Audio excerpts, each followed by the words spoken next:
आइ एकटा बहुत छोट टाके बेटी विवाह के गीत सुना रहल छी, तो सुनू और नीक लागत तऽ कमेंट, लाइक, शेयर, फॉलो जरूर कर लेब।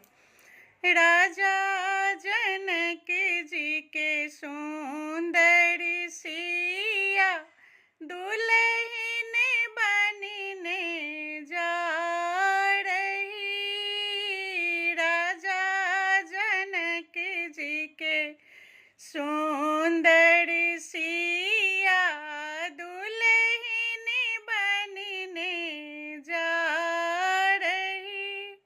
सिया जी के शोभन सुंदर लहंगा, सिया जी के शोभन सुंदर लहंगा, चुनरी सजा के आ रही। चुनरी सजा के आ रही। राजा जनक जी के सुंदर सिया दुल्हन बनिने जा रही। राजा जनक जी के सुंदर सिया दुल्हन बनिने जा रही। सिया जी के शोभन सुंदर टीका, सिया जी के शोभन सुंदर टीका, बिंदिया सजा के आ रही। बिंदिया सजा के आ रही। राजा जनक जी के सुंदर सिया दुल्हन बनिने जा रही।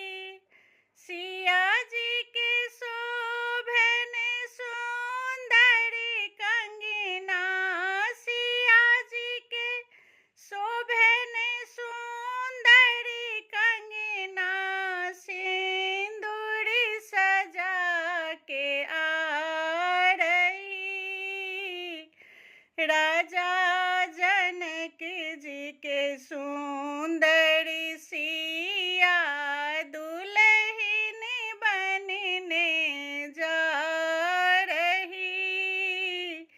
राजा जनक जी के सुंदर सिया दुल्हन बनिने जा रही। सिया जी के शोभन सुंदर झुमका, सिया जी के शोभन सुंदर झुमका, नथुनी सजा के आ रही। नथुनी सजा के आ रही।